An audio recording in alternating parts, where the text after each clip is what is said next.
You're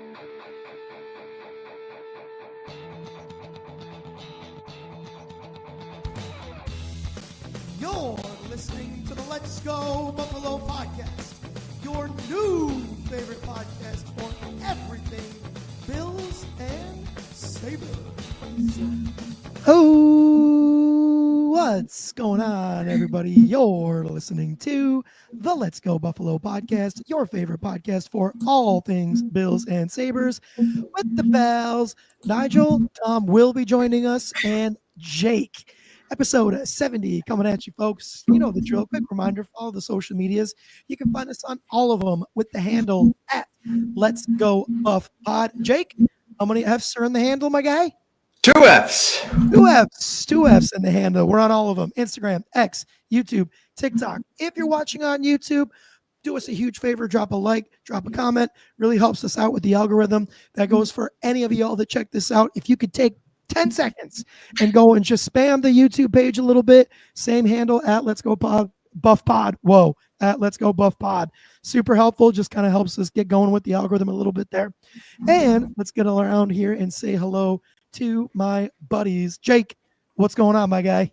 Hey, I'm good, man. Good week, Thanksgiving. Last week, hosted some family and friends, so it was nice, man. Ate a lot of shit and got back to the gym yesterday. So hell yeah, good. Dude. Good for you. Good, man. How you doing? Good for you. Nice, man. Yeah, I forgot. I hope everybody had a great Thanksgiving. Probably would have been a good way to start. Yeah, dude. Also had a great holiday. It was just me and my honey. We stayed down here in Nashville, and we made ourselves a kick-ass breakfast, and then we rotted on the couch watching Harry Potter. We did get some work done on the old laptops while we were hanging out. And then we got some takeout from our favorite dive bar, dude. So kind of an unorthodox Thanksgiving, but I was here for it. Sounds so relaxing. Dude, the Harry Potter movies in the fall. Yeah, dude, that sounds awesome. It's different, dude. Yeah, so it was a good one, dude. Jake, would you believe it? I actually, for real this time, have a beer. Would you like to have one with me? I would love to. Look at you beer toting. I know, dude. Unbelievable. With that said, we still do need a punishment for you because this might be an anomaly. I have some thoughts. So we'll talk about them in just a second. All right, here we go. Ready? 3, 2, 1. Cheers. Well, hey, you picked him up. What are you drinking? What's on the tap? Yeah, so there's like a great little beverage spot by my apartment here in Nashville. And tonight was actually the first time I'd ever been in there. Tommy, we just opened beers, buddy. Would you like to join us real quick? I have my glass of milk with me. Yes. I have my eggnog. You can't see it with my cool background here. Oh my God, Tom! I wish it was just lukewarm 2% milk that you were. Yeah, drinking. that would be even better. Pals, cheers! I got eggnog season, baby. Hell yeah, bro! Love that. Well, I was just discussing my beer when Tom joined us. Tom, first of all, real quick, how was your Thanksgiving, pal? That was lovely. Very quiet. I had a couple extra days off of work, which was lovely, and just hang with the family.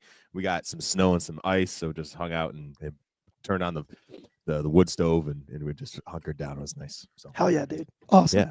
Glad to hear it, brother. Well, so I was just talking about the beverage center that is by my house. Really a nice spot. But I've never been in there until tonight.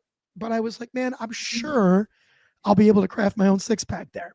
No. So I grabbed at least an IP assortment from one of my breweries that I know I like down here. So tonight I am drinking the Homestyle IPA by the company Bearded Iris down here in the South. So that's super delicious. Nice little IPA action.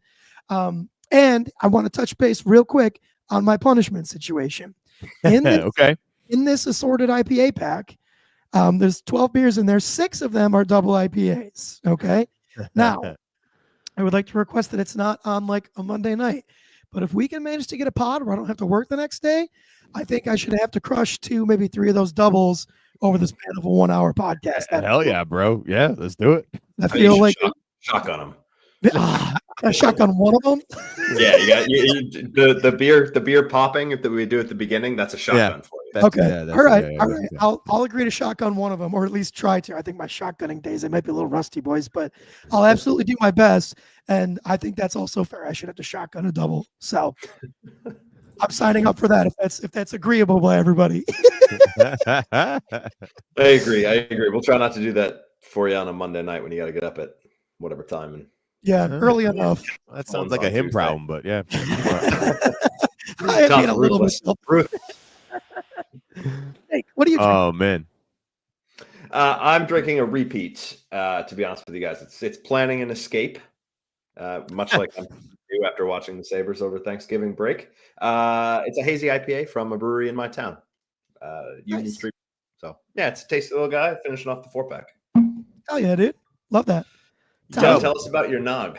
Your noggin. Oh yeah, it's a little bit of hood nog, just straight from the nothing too high end, and just a couple fingers of cracking dark rum, and it's delicious. This is the season. This is my month to have some eggnog. So so do you kind of put your own together there, Tom?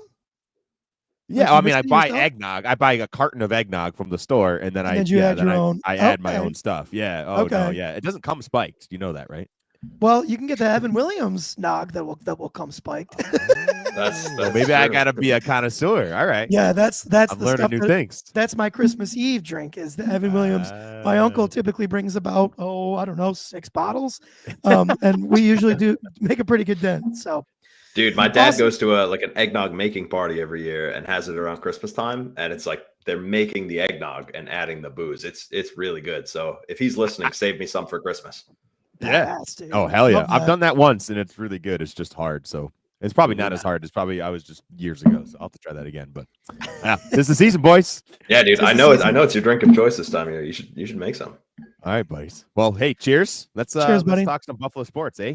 Yeah. Well, Tom, since you're here, should we start with the fun side of things because the Sabres are back to being super shitty? Tom, nice hat. Hey, nice hat, buddy. Hey, what does it say, Nige? Hold on, Tom. I don't remember. Let me look real quick at mine. Mine says, can you say it in Dolphin? AFC East champions. What's yours say, Tom? Mine. Hey, also AFC East champions. Oh, yeah, wow. Wait a minute. I don't see any green on those hats. Are you guys sure you bought the right ones? No. We got the Air Force controller. The the airline controller is also telling me the same thing, and also as well as the Dolphin keeper. So, yeah. No, dude, boys. I almost opened the pod today with congratulations to the Miami Dolphins on winning the division. Yeah, it's like, hey, guys, this is stuff out of like wildest dreamlands, right? Yes. To quote Joe Miller, like this is wildest dreamlands. This is the stuff that we'd see Tom Brady and the New England Patriots do for years and years and years because the division stunk. Well, guess what? The division still stinks, but we're on top of it and we're clearly on top of it, right? Like so fun, guys. This is the time. This is it right now. Yeah, it's and again, like you're touching on the thing that's really important here, Tom, and that is just to remember to enjoy, soak up every moment because we as Bills fans know, God, we're so jaded, dude. Like things are great, and we're like enjoy it because someday it's gonna be bad again. But yeah, dude, like we know what it feels like to suck, and for once, dude, the guy that everybody wishes was on their team is on our team. And dude, the fact of the matter is, like, and I kind of put it towards the beginning of my notes here, the difference of everything right now, like the main difference comes back to this. This is the bottom line when it comes to the Bills. We have Josh Allen, and you don't. Yeah, and that's pretty much what it can be boiled down to, 100%. which is just I don't know. Should we talk about some things like maybe each get a takeaway of something we liked or maybe even did not like and throw it around the horn here? Jake, you want to start? Don't start with the not like. Yeah, get out of here with that. You will be deleted from the stage. Well, Jake, what's something that you enjoyed from the game? Yeah, I mean, there's plenty to go around there. I'll take the very low hanging fruit, and that's the MVP of the NFL, Josh Allen. I mean, it seems that way. MVP. Dude, what a game. I mean, he's been playing really well this year, and that was just another level. Like somebody let him out of the cage last night. I'm kind of speechless. Like it was dominant, and like he didn't have a fuckload of passing yards or running yards or anything like that, but just the way he distributed and just toyed with that defense was incredible to watch.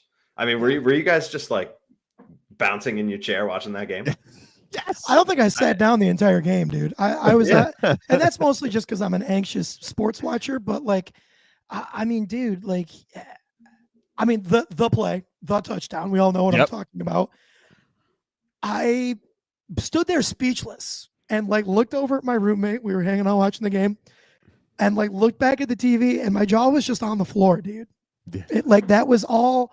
Like I couldn't get anything to come out. No, there were no sounds or anything like that. My jaw was just on the floor, and I stood there like an absolute idiot. I don't even begin. I mean, dude, Josh is absolutely tapped in the head, dude. I mean, like this dude is berserk, absolutely mentally nuts. Tom, And he doesn't think, right? He doesn't think twice. The guy just goes. It's so cool. That play was amazing. The guy has two of the best plays, the top two plays of the season, in the NFL. Two games in a row, bye week in the middle, but 2 games in a row. Josh Allen owns both of them. That play was unfreaking believable. It was just so much fun. I agree. I was also the baby was asleep at that point, so I had a whisper yell, but oh my God. Yeah. Oh, it was so cool. Josh Allen, it starts and ends with him. I want to shout out the running game. I think our 3 running backs, I love the fact that Joe Brady is getting all 3 going. All 3 showed some spark last night. Had well over 4.5 yards per carry, all 3. And just it was a dominant performance. Clearly both sides of the ball could run, right? I think that was the big thing. We heard Tirico and Collins were talking over and over again. Hey, like the D line was having trouble getting off the ball, right? That on both sides of the ball. So it was great to see that the Bills were able to capitalize and keep that going, regardless of who was carrying the ball. James Cook looked awesome. That 65-year little scamper down the right sideline, fastest play he's ever had in the NFL. The guy looked awesome. Ty Johnson looks fantastic. Ray Davis punched one in for a touchdown. All 3. I think that's such a great sign for more of these style games in the future. Yeah, and not to get too far ahead of us here, but looking ahead to next week, LA is another team that can be had in terms of running the football on offense. So let's keep that fresh there. Yeah, dude, 100% agree, Tom. I mean, over 200 yards rushing. It's, I mean, you can't, right? You can't complain. No, you can't. My thing that I was super stoked about, and I tried to really keep a close eye on him last night, but and came away kind of not bummed, but just like nothing to really hang my hat on, I guess. And that changed when I got a good opportunity to watch a good chunk of film today, which doesn't always happen. So we'll talk about some things there. But boys, Matt Milano looked a lot like Matt Milano, dude. Hey, okay. The guy was closing gaps quickly in terms of space. Like there was one play in particular where I don't remember who caught the ball, but it was probably like 8 yards in front of him. And there were other guys that were closer, like guys on defense that were closer to the ball carrier. But dude, Milano just being the processor that he is and the athlete that he was, or that he is, that click and close, and not only the click and close, but the click and close to take the right angle and take out this ball carrier's feet immediately for like maybe 1 yard after the catch. I mean, dude, like it was outstanding. I watched him. I was obviously concerned thinking about the strength of the bicep, watched him pull guys down in tackles, really flexing that bicep hard, looked great doing that, got right up, no, shaking of the arm or anything like that. The IQ is still there, man. There was one particular zone cutback run that I saw where he pursued it perfectly. He didn't overcommit. And as soon as what's his face, the San Francisco backup running back, made his cut into open space, Milano was right there to take him down for like a 2-yard gain. I mean, and he only got better as the game went on, dude. He maybe looked a little bit shaky to start, but have no fear about Matt Milano, folks, because he looks nice, way ahead way ahead of what I thought he would look like for his first game back. Heck yeah. I mean, it was a lot of snaps, right? He played every snap that wasn't a dime look, meaning that another defensive back came in and they pulled the linebacker off the field. Was not expecting that. I was expecting him to have 15, 20 snaps and, hop in there and look good, but this was awesome. So I think that what that says is the Bills training staff is very comfortable with knowing where they are on his recovery. Otherwise, they wouldn't have asked him to do this, right? We've seen other players come back from big injuries like him and have a different kind of ramp up period. So I love it. That's awesome. Good for him. I agree. When I first was I have not had time to watch film yet, but just watching the game, I didn't see anything like that splashed out, but I also didn't see him get had anywhere. So I was like, all right, Matt had a solid game. And let's keep going, looking forward. But it's cool to hear that he flashed more than maybe I thought. Yeah, no, I wouldn't even say flash. Just played solid. Just awesome. Good work that you could expect from a Matt Milano. So I think that's worth mentioning. Hell yeah. Can I shout out Mr. Taylor Rapp, Mr. Guy that please. I was ready to write off at the end of last season and say I don't know what Sean McDermott sees in this guy. He seems to be a liability. He is flying around injuring our own players. This was all last season, folks. I'm not talking about 2024. Yep. This Take your medicine, Tom. Night and day. I will sign the card. I will tell me what to say, and I will happily apologize. The guy's been playing great every game this year. He's just been showing up and playing solid, which I think is exactly what Sean McDermott is expecting of his defensive backs, right? Go in, play smart, know what to do, make plays on the ball. He had 2 plays that essentially erased 14 points for the Niners last night. He had the little shoestring tackle on Christian McCaffrey, who would have been gone. That guy, he was the last line of defense, and it was by the tip of his tippy finger, and he got him down. That took 7 points off the board. And then the punching the ball out when Jordan Mason was literally like half a yard from the end zone. That was going to be a touchdown. If that wasn't punched out, it was a touchdown. Punched out, Christian Benford picked it up and was able to have a big return. Like, that's an electric play for him to be able to have that sense of being able to be at the ball, make those plays. I love it. I want to shout out Taylor Rapp. He made some big plays last night. 100% deserved, dude. Yeah, I mean, that peanut punch, dude. I mean, he squared up and threw one hell of a right hook, dude. I mean, just uncorked it. And then, great athleticism by Benford to be able to manage to not only pick it up and run, but I can see my dumbass trying to catch that ball and immediately slipping. So yeah, dude, just an awesome turn of events there. Jake, did you want to shout out anything else about that Bills game? I got a couple notes that I want to go through here, but I have some more. I'll take one. Yeah, I noticed on the broadcast they were talking about the Bills defensive line, and they mentioned Greg Rousseau's name, and then he came out of nowhere with a huge play. I forgot exactly what he did, but he stopped a play, cold, dead in its tracks. That dude's a monster. He's due for a big pay raise whenever it comes. Tom, was that one of yours, Greg Rousseau, or no? It was on the list. Yeah, that guy, so good, just playing out of his mind. His ability to defend the run and get off of a block and close is just scary. Bro, it's terrifying. That sack. Now, here's the thing, okay? And Greg Rousseau is obviously a menace, and he's going to get paid, and he's going to get paid by the Bills, and as he should. He should have had 3 sacks last night. And unfortunately, he only had 1. There was one that was an egregious miss, and one that I think if it was scale of 1 to 10, 10 being he absolutely should have had it, and 1 it would have been a hell of a play. Probably put it at a 4 or 5, somewhere in there. Would have liked to have seen him have it, but I mean, dude, the 1 sack that he did have. I mean, 6'7", 267 coming at you at that speed, bro. It was it was 1, 2, 3 steps by Greg Rousseau, Purdy on the ground. And in that time, it took Greg Rousseau to take 3 steps. Brock Purdy took about 15, bro. It was, I mean, I was watching the tape today and sent a little video in the group chat, dude. That was astonishing. The human athleticism to move that fast at that size. I mean, dude, I'm going to say it again. 3'7", right around 270 pounds. That's a freak, dude. That is a freak of nature. Yeah, Yeah. Greg Rousseau, problem. And Purdy's not, he's a good athlete. That's part of his strength, is being able to scurry around and scramble and make plays and, play outside of structure. That's part of one of his strengths. So yeah, absolutely. Yeah. One thing I want to shout out is that when it's too tough for them, it's just right for us. Yes, sir. The Bills were clearly ready to play in this snow. It was not a problem. Yes, they slipped around a little bit. I think we heard Collinsworth say a couple times that they kind of seemed like they were not playing 100% speed football, which I would agree, but the Bills are ready for it. Josh Allen is weatherproof. I never want to hear anybody say anything again. Oh man, it's going to be windy. Oh no, it's going to be rainy. Oh man, it's going to be -7.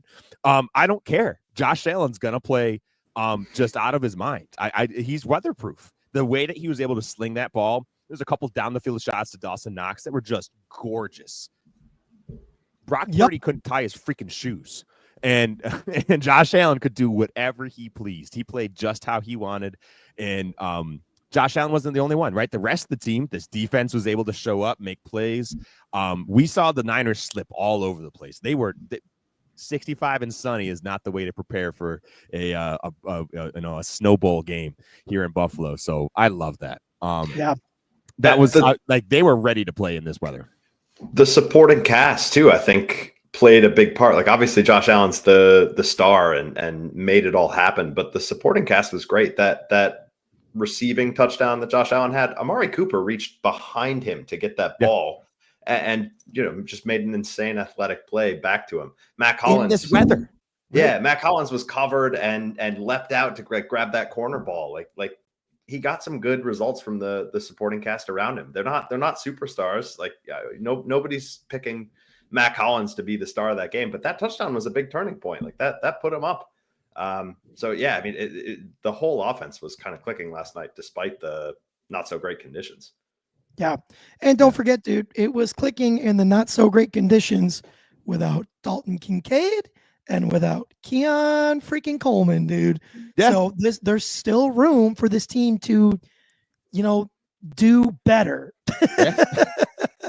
It's like we're still not playing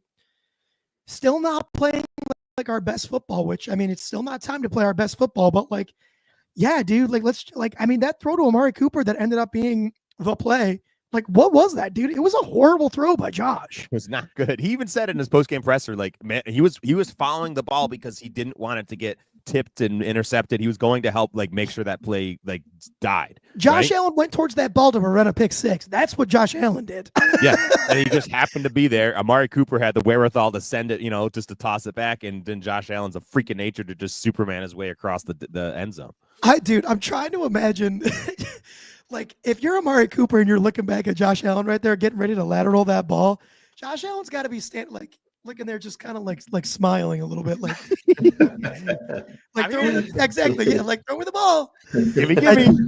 Anyway, dude, God, just so good. It was fun. That's all I took away from this game. That was the biggest thing. It's like, my God, how fun is this team? They are clearly having fun, right, guys? Sean McDermott. I'm not going to say he's uptight. Right? He's not Bill Belichick, who's just a grump in The Grinch, right? But he's also not a overly expressive guy. He's doing snow angels on ESPN with Josh Allen after this game. Yeah. Are you kidding me? Like, this team, the vibes are at all-time high. This team is playing for each other. They love each other. They love what they're doing. They love this game. And that's all you can ask from this team. And I think that's what's propelling this squad, which may not be as talented as what we've had in the past. That's what's propelling, right? Quote unquote talented. I would have totally agree. I think they're magnifying each other and just building each other up in such a beautiful way. And it's so fun to see. And how cool is it that we get to root for them? It's so easy to root for this team. Talent's great. You need talent, but talent does not make a good team inherently. Oh, so good. Look at the Jets. Look at the Dolphins. No, can't see him. Sorry, too far down. Can't see him. Can't see him from way up here. McDermott absolutely should be doing snow angels, dude. Like that stadium looked like a riot. Oh my God. Yeah. I was having some FOMO last night. Yeah. We got to get to one of these games at some point, boys. We got to do it. The snow games are The snow games are different, dude. As long as it's not like if you can just wear like a couple layers and be comfortable, like as long as it's not like a shit snow game. Yeah. Like I don't mind the snow coming down while I'm there, but like if it starts to like rain while the snow, Yeah, that gets anyway. Yeah. Dude, I had the game. My dear wife was like, "Oh my god, look at all the snow! It looks miserable out there." And I was like, "Megan, I would give anything to go out in that snow with all those Bills fans, dude." I showed Tom. You said a clip in the group chat yesterday of those guys off the snowbank through the table. Yeah. and I showed my girlfriend. I was like, "Oh my god, the vibes are so good. Everyone's having so much fun." And she's like, "Oh my god, it can be so stupid." And I'm like, "Yeah, I've never done that in my life. Never once went through a table. Certainly never jumped off it or jumped onto it while it was on fire. Have done. But I don't think she's going to listen to this. So right. Well, that's good. That's probably why we're all still in a relationship. That's right. All three of us. Can we also just talk about Sean McDermott? I'm sorry to I know we're completely just going just in completely tangential. Just too much fun to contain. It's too much fun. That guy has been coaching his ass off. I also owe him an apology. There was a time where I was, we talked about it on this podcast into these microphones that he was entering hot seat territory. He's completely, it's gone. It's gone for me. I don't care. The guy, while he, yes, is flawed, there's no coach who makes every decision correctly. Nowhere in this league, nowhere in the history of this league has every coach made every right decision ever. This guy has shown his ability to grow and make new change the way that he approaches the game and the way he approaches coaching. And he's brought more out of these players than I think we ever could have imagined. I think what Brandon Beane set him up with and then he's able to mold is incredible. And I think Sean McDermott absolutely has a case for Coach of the Year, considering what was expected of this Bills team and the injuries that we've sustained and come back from. So I just shout out Sean McDermott. I love you, buddy. Here, cheers to you, dude. And you can be the coach in the Buffalo Bills for as long as you want. Yeah, he does deserve a shout out. He has been pushing all of the right buttons lately for sure. I think the only thing that can honestly be preventing him from getting a Coach of the Year candidate is the fact that Josh Allen is putting up the MVP bid that he is. I feel like people can make the argument that it is difficult to win or difficult to lose when you have a Josh Allen. That could be the only thing. But I mean, you're right. Everybody and their mother predicted either the Jets or the Dolphins to win the division this year, and we won it on, checking my watch here, December 1st. So at least he's in the conversation, he probably won't win it because usually it's a low fruit team, low hanging fruit team, and not necessarily a team as high flying as the Bills, but I still want him to be in the conversation. I want to give him a shout out. So you don't think people predicting the Jets, Dolphins to win the division and predicting the Bills to stumble will factor into that? I think it will. I think it will. Yeah. I guess I haven't put much thought of who else could, so that could be another conversation for another day. Maybe if we need to fill some time at some point. But yeah, I at least want him to be part of the conversation. Shout him out. He's been coaching his butt off. This entire staff, up and down, the whole roster has been awesome. Yeah. Brought the Bills to their 5th consecutive division championship, and that's a franchise record. I mean, it's historic stuff. And there's another historic thing I think we should talk about too. No? Absolutely. Lay it on us, Jake. No. Someone else go. I don't want to misquote it, but I know it's out there. There's two. The first is that Josh Allen is the first quarterback to record a passing touchdown, a rushing touchdown, and a receiving touchdown, triple threat in one game. He's the first quarterback to ever do it. There have been other position players to do it, but he's the first quarterback. And I think that's just another sticker on the wall for Josh Allen's MVP bid. Stick on the wall. Can you just imagine? It's just a big old wall full of just different sticks. Yeah, I don't know. Who gives me a microphone? Who lets me talk? God damn it. That's a great metaphor, right? Now it's a thing. Now we got to make it a thing, boys. Yep. Yeah. The sentiment's wall, there. Baby. Yeah, for sure. Yeah. Thanks for amusing me, guys. I appreciate it. Thanks for. So there's one, and then number 2, Josh Allen has now surpassed Sir Jim Kelly for leading the entire the Buffalo Bills franchise in touchdowns, total touchdowns for the franchise and franchise history. So he has 247, I believe, if somebody can maybe find that number, but just ridiculous. He's young, right? The guy's, he's going to reset that, and that, I don't think that will ever be broken. I don't think we're going to see anybody come close to that. Whatever he's going to end at, it's going to be gargantuan. It's going to be a high number. That is for goddamn sure, because, I mean, in a perfect world, Josh Allen's got, another 10 years. Sign me up. I'll write the check. Well, Tom, you can write a check. It won't be enough, but it won't cash, but I'll write it. I will write a massive number on this check. It'll be useless, but yeah, Josh can look at it, but yeah, it's gonna completely rewrite the record books. Hopefully for the Bills, and then hopefully for the NFL. Like, I think the guy's on a trajectory that's just unparalleled. I think we just get numb to the first ever to do this kind of thing, right? I feel like it's multiple times a season we hear Josh Allen has done X, Y, and Z that's never been done before, and setting a new NFL record for most times to do this or to do that, or franchise record. Like, it's multiple times a season that this guy is just smashing the record books, and it's just commonplace for the guy. Yeah, it is commonplace. You're absolutely right about that, Tom. It is something that is mentioned pretty much every year. Yeah, with him. Torpedo, you mentioned a little. Did you ask a question about defense and stuff like that, or did you do that already? No, but I wanted to talk about that for a minute. We've seen, so we talked about the defensive line. You know, your Greg Rousseau's, Von Miller's, causing a lot of chaos in pursuing the quarterback and disrupting them from their flow. But we've also seen the same defense give up some big run plays. And I know that's kind of the Bills' DNA, giving up light boxes, allowing teams to get the run going. But this is more a basic question, kind of pulling the microscope back. But what part of the defense is most responsible for run defense? Like, are those guys kind of expected to factor into that, or are they more about the pass rushing? Can you just talk about that a little bit? It's just kind of a general question I had. For sure. Tom, you mind if I go? Yeah, please. I'll chime in when you're done. Yeah. So we've talked before about how the Bills run out of what is called a nickel defense, meaning they carry an extra defensive back on the field compared to most teams, as most teams run what is called a 4-3 defense, meaning 4 down defensive linemen, 3 linebackers, and then 4 defensive backs. What the Bills do is do 4 down defensive linemen, 2 linebackers, and 5 defensive backs, hence the nickel name, right? Nickel's worth how many cents, Tom? 5. Excellent. Good mathing on this podcast.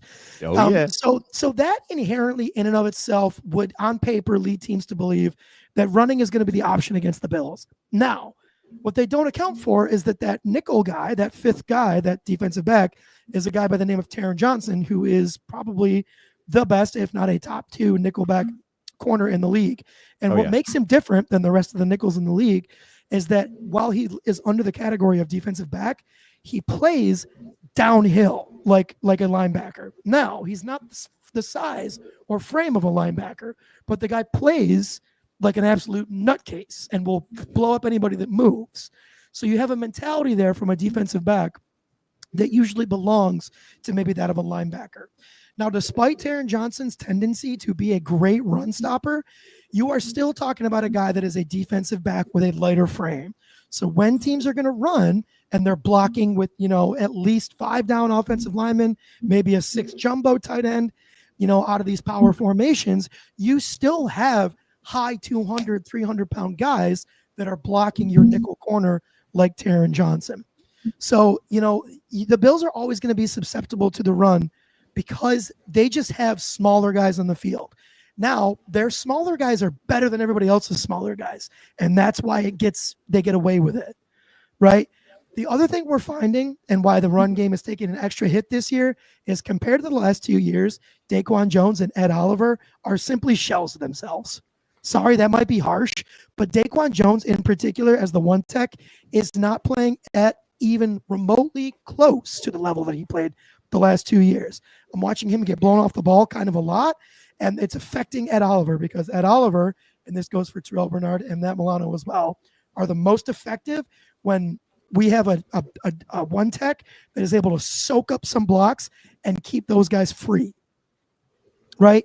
So with Daquan Jones taking the step back that he did and getting blown off the ball, now you have blockers more quickly getting to that second level, getting hands on Terrell Bernard, getting hands on Matt Milano.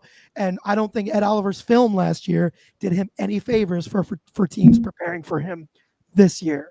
So the short answer to your question is the Bills intentionally choose a smaller personnel grouping that makes them more susceptible to the run. What is the most important thing with that personnel grouping stopping the run? It is your one tech defensive lineman being able to soak up more contact than we're seeing Daquan Jones soak up right now. How'd I do, Tom? Anything you want to add? Yeah, no, that was great. I want to take a different kind of from a different perspective. What is the thing that wins NFL games? What makes you win a game? The line of scrimmage.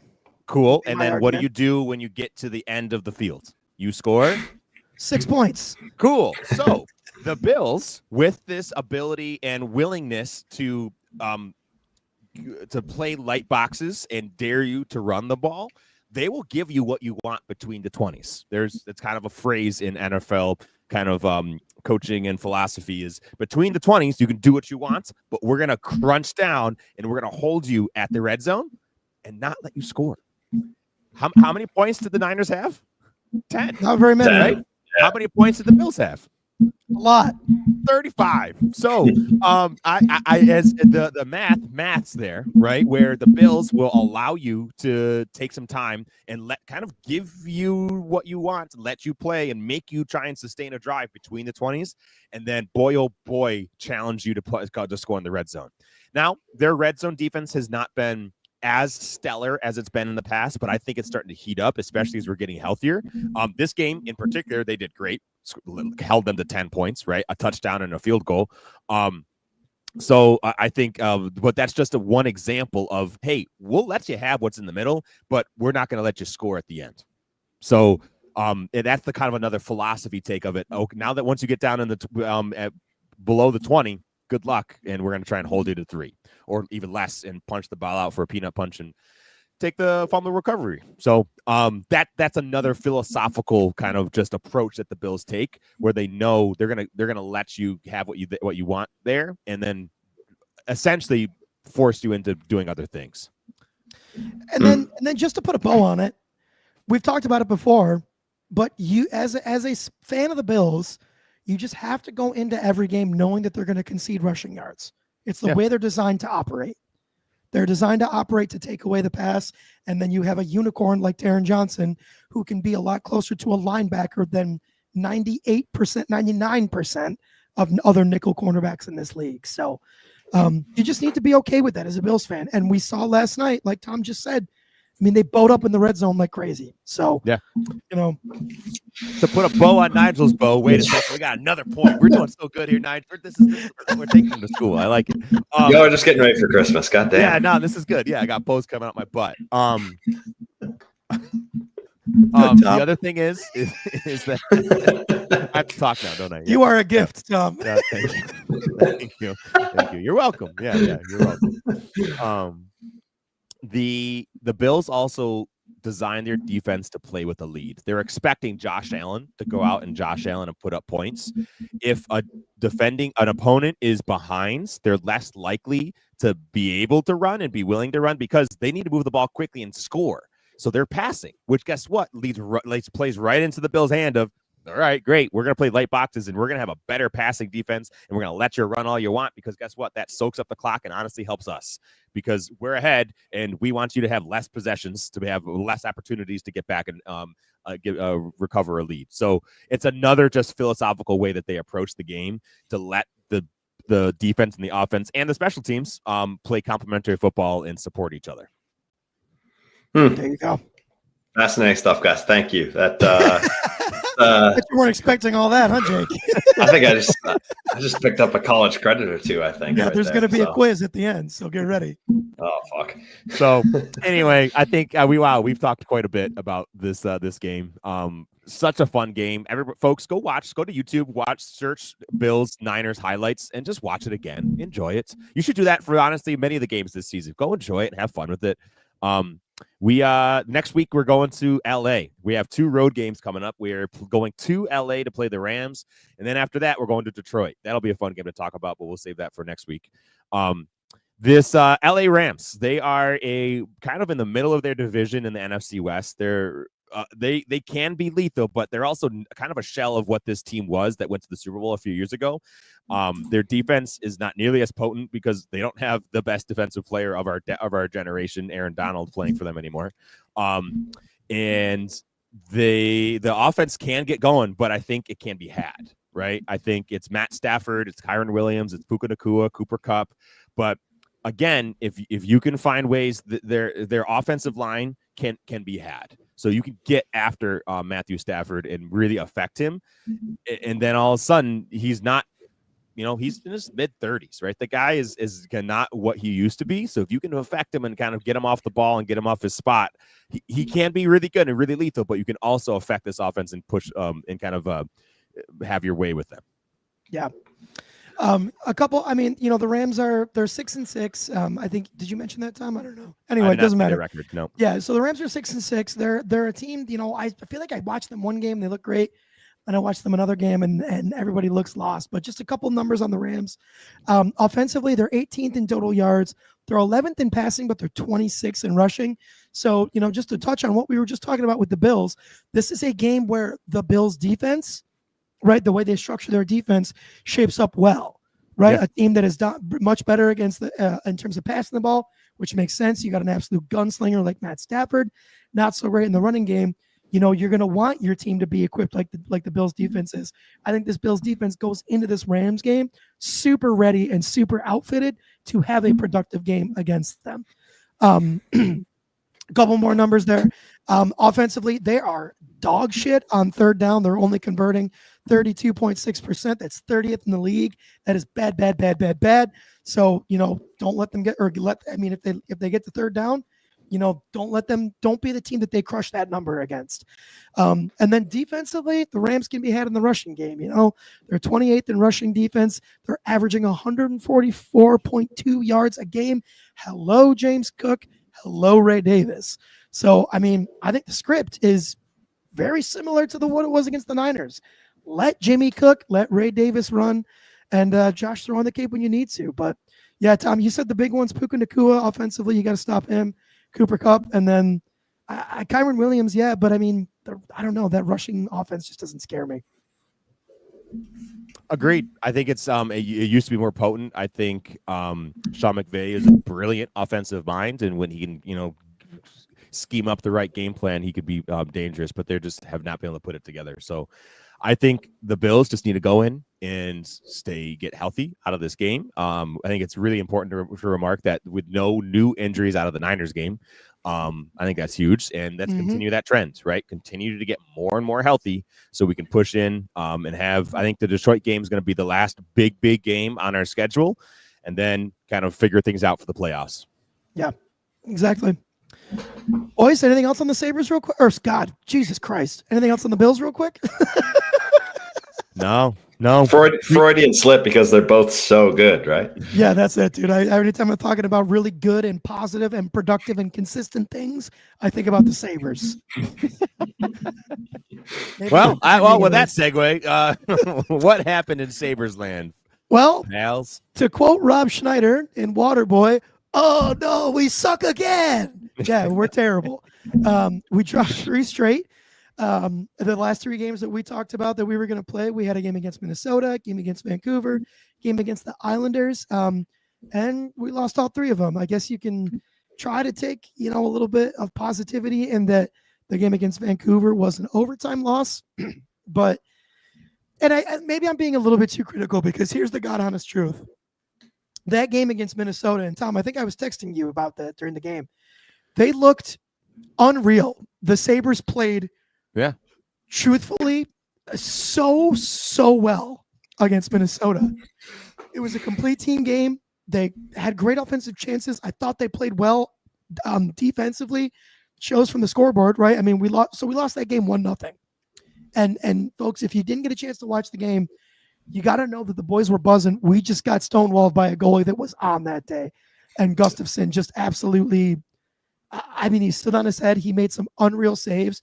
The chances were there. They were great chances. They were chances, very low in the slot. And Gustafsson just, I mean, kind of similar to what I was talking about UPL, that really great game that he had. They were great chances that he made look like easy saves because he was just reading what we were doing so well, constantly in the right position. So, I honestly, even though we lost that game and it sucks to get shut out, and I feel like losing 1-0 is somehow even worse.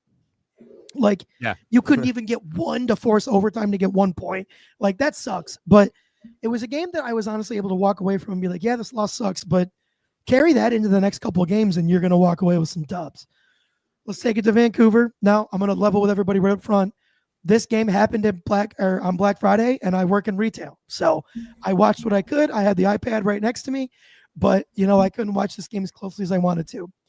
The things that I could take away there were once again, this team clawed their way back, came back from a 2-0, down by 2 goals, came back from a big deficit there, forced overtime, and then the overtime goal that was scored was just like, what are you doing? Where is everybody? What are you looking at?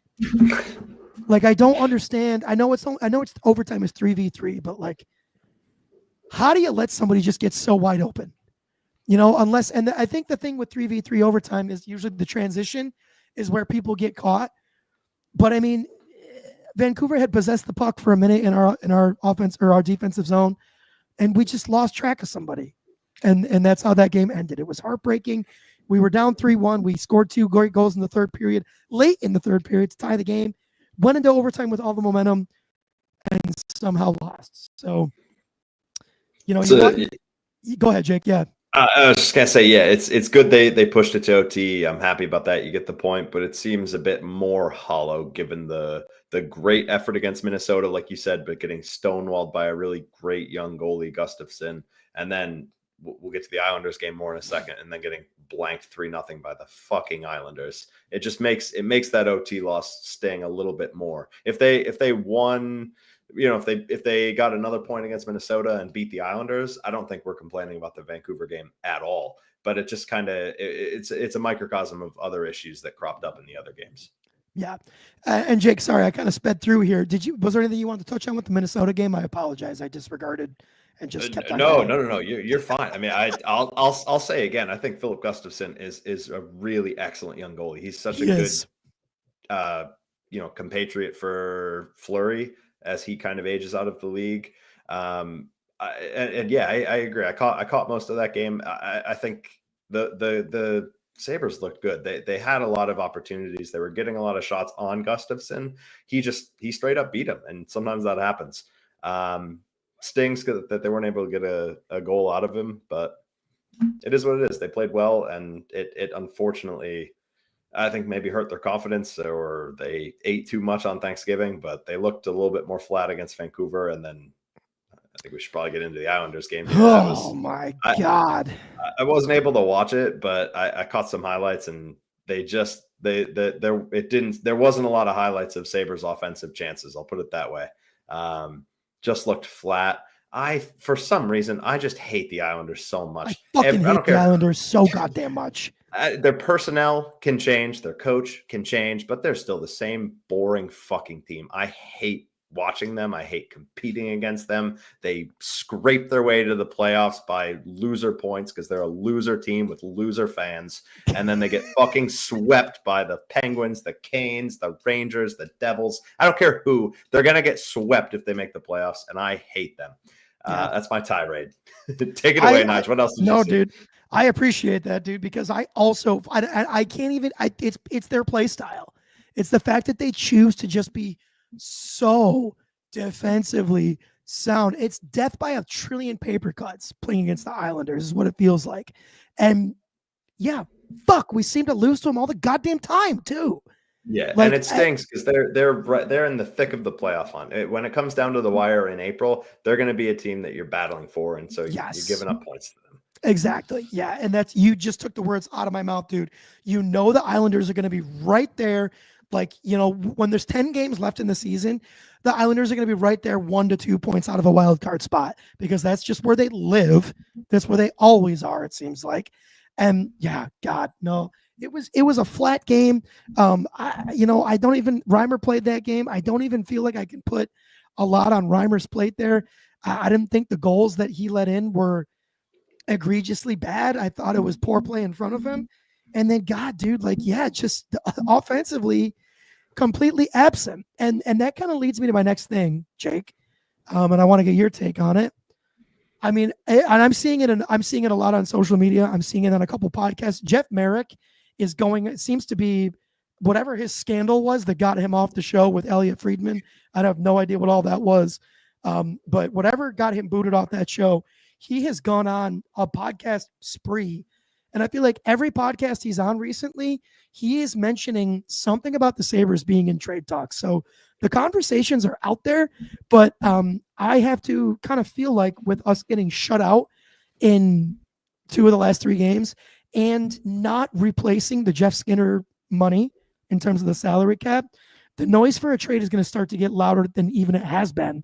And I think we're seeing that already. Jake, do you have thoughts on that? It should be. I mean, we talked about it in the offseason that they deserve some flack for not spending some of those dollars.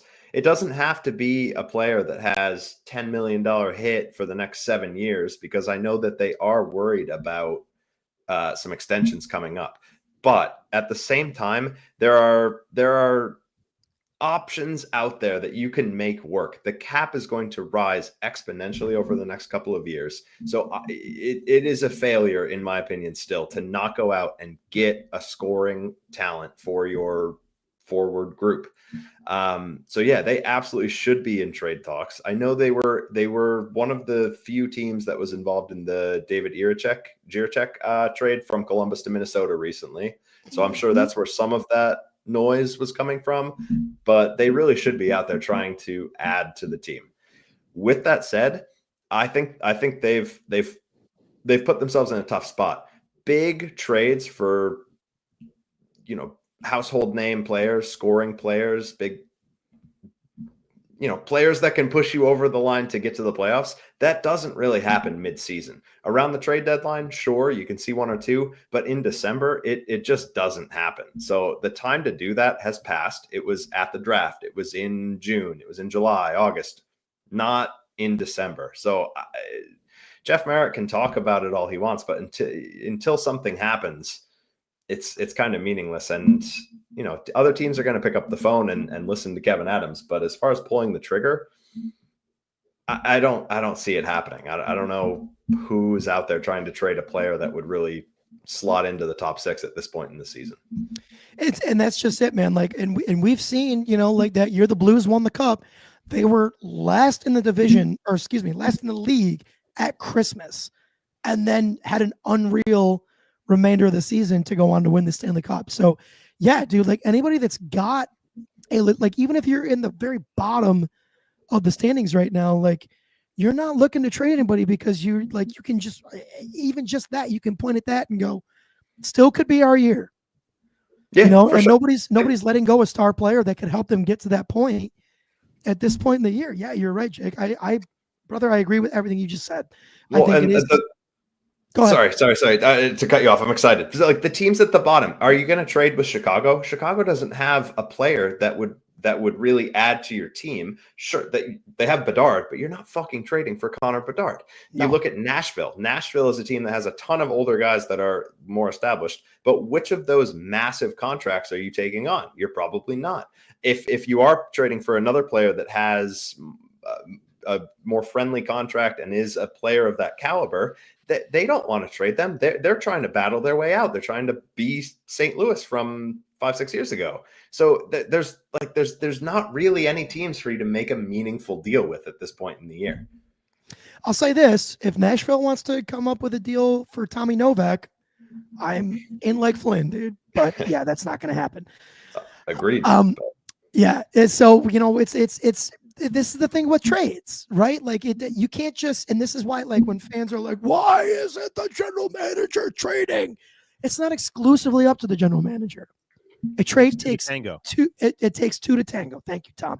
Yeah, you need to have another willing party to make a trade with. And, to add on to that, don't forget the Sabres still suck. Every good player has a no trade clause.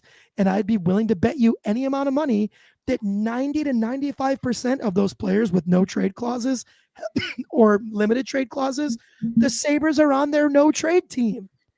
Nobody wants to fucking come play for the Sabres because they're not the Bills yet. There is not an amazing culture that's leading to wins. Which could have stopped some deals over the summer. We don't know. Absolutely could have. But it is still that sucks because it's just like how do you turn that around, right? You just need something to stick and start pushing the other direction and make it a desirable place to play and a place that players want to come and they can be their best selves, right? Like that's what you want, but you have to turn the ship around somehow. It's just slow, right? Yeah. That's a lot of small little actions that eventually lead to a turnaround. And holy shit, it's hard. Yeah. Well said, Tom. Agreed. The next couple of games for the Sabres here, I mean, fucking not great, dude. At least these next two in particular.